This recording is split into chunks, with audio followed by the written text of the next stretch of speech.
Shabbat Shalom. As Hesed read in the Haftarah, no weapon formed against you shall prosper. Things start getting tricky, though, when this weapon feels like it's of your own conjuring, when it becomes something psychological. I'm going to be talking about the relationship between fear, worry, and anxiety. I believe we have these certain fears that we know or unknowingly know we have that cause us to worry. And anxiety is an inverse emotion, so when we feel those anxious thoughts, we don't want to feel it. But I'm going to be talking more about anxiety when it becomes a defense mechanism, when it comes up with a plan to try to help you, protect you, but sometimes that plan is misguided. And it's interesting, through the story I'm going to tell you, anxieties and insecurities, they hold us back from embracing God's love and power. And in those moments, I didn't feel God's love, but looking back, his love was there the whole time. So this begins end of July of 2024. I had this spiritual high, the spiritual breakthrough, and it's actually a very interesting, complex time. But I have this spiritual high, and I'm going into the fall semester. I kind of am riding this wave, and things are going good, but I wasn't prepared for the classes. The classes was just a catalyst. Those fears and worries and anxieties that I had, it got to the point where I wasn't even focused on classes. I was focusing on those fears that I had. And the anxiety was just eating me up. One phrase I told my parents a lot was, why can't I just be me? Felt like there's a life I was living in here and a life other people saw. The anxiety would show itself in two ways. First were the outburst, but the more dangerous one was the quietness. For the outburst, sometimes I would just try to fight it, just let out this primal scream just to give me a little relief. It felt good for that second, but then all it did was I just lost my voice. The scarier part was when I would get comfortable with it. These thoughts, I let consume me. The idea that anxiety came up with was having my morals, believing in God. I knew I couldn't take my own life, so I did something crazier. I asked God to take it for it, and I told my parents the same thing. Not a day goes by I regret that. And my parents, man, they showed the love that only God does, physical representation of the love that God has for you.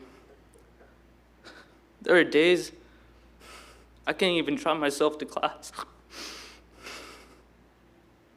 My parents sat with me in the car, just loved me, just comforted me.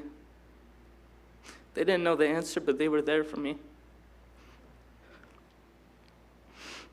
One time I was going to the car. My dad's like, "Where are you going?" I was like, "I don't know." I sat in the car, and this was when I was really quiet, getting comfortable with those thoughts of, man, it would just be so good to see God. All of a sudden, people started coming to my mind. I thought of my brother, and if I was gone, I wouldn't be there for his wedding. I didn't know it yet, but I would miss the birth of my niece, who I'll bring up later. But one other person came to mind, and that is Lamar Jackson. Now, a little backstory on Lamar Jackson. He is a quarterback for the Ravens. Before, though, he won a Heisman in college, but teams still wanted him to switch to a running back or wide receiver. So he goes to the draft, 2018, 4 quarterbacks selected above him, last pick of the first round. Speed up to the 2024 season, he already has won 2 MVPs, but this season something was different. He had 4,100 passing yards, 41 TDs, 4 picks, some of those probably should have happened, and a passer rating of 119. To put that in perspective, there are only 3 quarterback seasons better than this. 2 of them by Aaron Rodgers, 1 of them by Peyton Manning. Now, the reason I say this is not just because I'm a huge Ravens fan, which I am. It just felt like God was reminding me, and having one of my favorite players, my favorite teams, having one amazing season and saying, hey, Josiah, just keep on going. Just keep on going. As I said, looking back at those moments, in those quiet times, I could see how God would remind me and comfort me. And then those moments where I would just have these outbursts, there was this rational voice in my mind saying, what are you doing, Josiah? This is pointless. I realized that was God the whole time. I somehow got through those classes with the help of so many people, my parents, Devorah, and one person in here particularly. That's Don Kendall. He's amazing at physics, but more importantly, an amazing human being.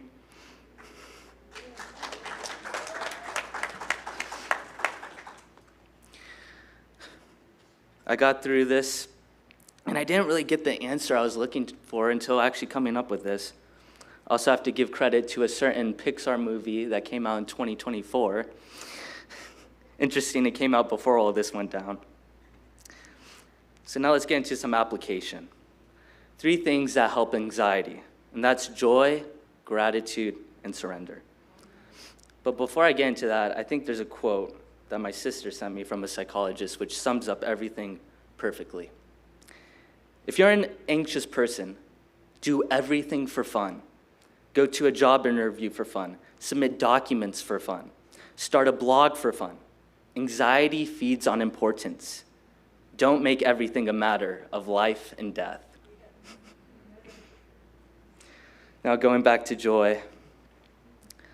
Joy counteracts anxiety. I'm reminded of the verse in Nehemiah, the joy of the Lord is my strength. I said I would bring up my niece. Her name is Jubilee Joy.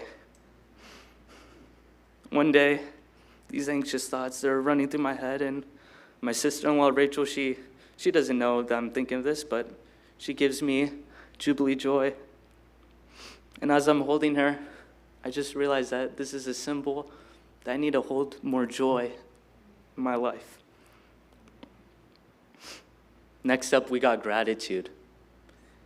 Being truly grateful and thankful leads to joy, which counteracts anxiety. A couple of days ago, I realized, I was thinking of anxiety, I got to the point where I could say thank you to it. Because even though it was misguided in its plan, it was trying to help me. It was trying to protect me.